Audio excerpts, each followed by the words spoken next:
Making a beat with a pre-made loop feels kind of lazy. That's because it is. Grab a loop, program some drums over it. We know it's a little lazy, right? Does that mean I haven't done it? No, I've done it plenty of times. Does that mean I'm going to stop doing it? No, I'm going to keep doing it. And should I care what other people think? I don't want to feed the trolls, but sometimes the trolls come up with some pretty compelling topics for these videos. I've been getting a ton of comments from one guy in particular who's critical of my use of loops. I don't hide it. I make loops. Oftentimes when I'm making a loop and then it's time for me to make a beat, I either use my own loop or I just go on Splice or get some loops from Kavi or Dreamlife or whoever sent me cool stuff that day. This guy was upset that not only I use loops, but that I use an arpeggiated lead in so many of my tunes. It'd be funnier if that was a sample that I'm hooked on. No, it's an ARP.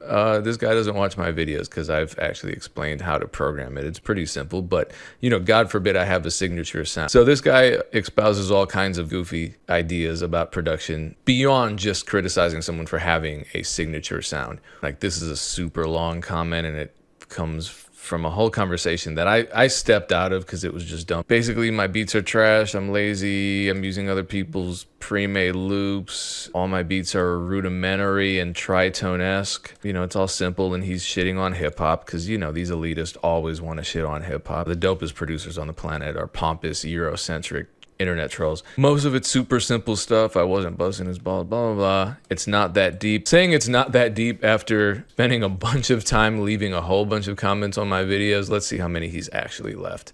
17. Saying it's not that deep after obviously giving some deep thought to a very stupid topic is like starting a racist rant with, I'm not racist, but I can't help but think that the guy is bored and resentful and insecure because he probably feels like he deserves more notoriety than I do.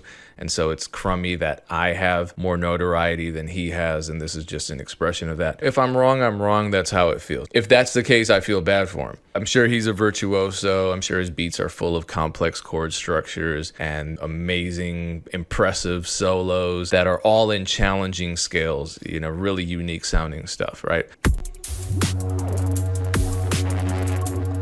Okay, so it's not hip hop. He's a, I don't know, bass music? I don't know what to call this. Bass music now? But of course it's about to get crazy. It's not just gonna sit on this single note the whole time. There's no way. Let me skip.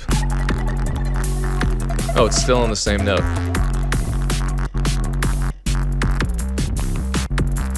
Oh, it's still on the same note. Internet trolling aside, a lot of producers claim that using loops is lazy. And look, I'm not gonna argue against that. But isn't laziness often the word we use to describe working smarter? If you're in a session with Scott Storch, is it lazy to allow him to handle all of the piano work like Dr. Dre did? Is that lazy? Is Dr. Dre lazy for doing that? Or is Dre just a smart producer who is resourceful and knows how to utilize his time, energy, and resources in a productive way that effectively makes classic records and brings the best out of the artists he's working with and the producers and session players that he's working with? Tons of legendary producers utilized session players. They themselves weren't playing the instruments that you hear on these classic songs. This is what I mean. Who cares? Sometimes you hear a loop that is just so dope you want to use it as is. Sometimes you flip it. Sometimes I'll use a loop one way and then a year later I'll completely flip it into an entirely different sounding track.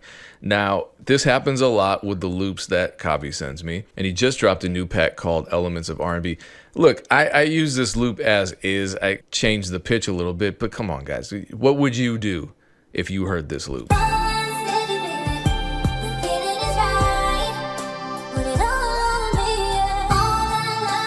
Like, I'm using this. I'm just using it.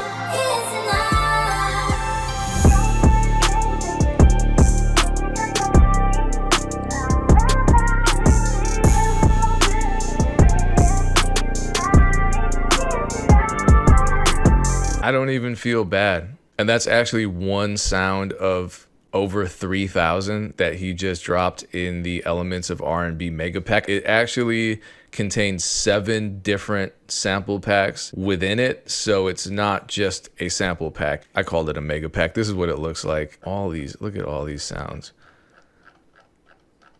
Yeah, it's a lot of stuff. midis, vocal packs, one-shot starters. The loop that I just played for you in the beat that I just made is from this pack. I've used a couple loops from this pack, and I don't feel guilty about it. And as a matter of fact, if you want 30% off this pack, that again contains over 3,000 sounds, then I put a link below in the pinned comment and in the description. So get that and be lazy along with me, or don't. You know, you can flip these and do all types of crazy stuff with them. I would also make the case that a lot of times what we perceive as lazy is just relative to a person's ability, right? So a lot of the people that say sampling or looping is lazy can't actually make a good beat using samples or loops, especially not when you're talking about more advanced manipulation. Think DJ Premier or Daft Punk, you know, really advanced sampling techniques. But have you ever seen somebody make a 100% original beat and it seemed very easy in spite of how maybe complex it was compared to what the average producer is able to create? I'll show you what I'm talking about. Here's Chop Squad DJ working on What Happened to Virgil. Look how quickly he pulls this off.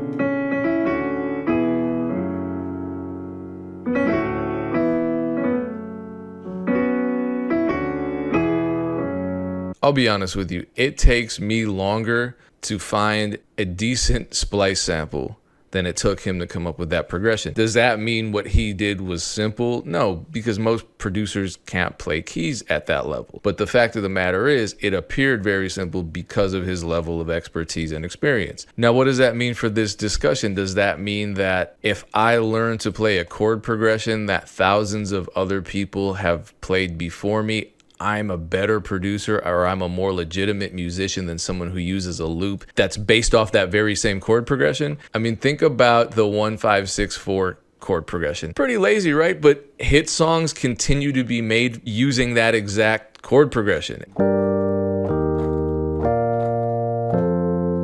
Can you make that more interesting and better? Yeah, you can. Are there more classic hit songs made to that chord progression, that exact same chord progression, than I can count? Yes, there are. So go call those people lazy. You see how this conversation is pretty silly? What it really comes down to is a childish battle of egos, which ultimately doesn't matter to the listener, right? No one cares, because how it impacted the listener is what matters to the listener. These producers are having these dumbass conversations by themselves in their rooms on their phones. This has nothing to do with the people who are actually consuming the music and being impacted by it. Let's talk about hip hop classics. Ooh, this is scary territory. We don't want to go there, right?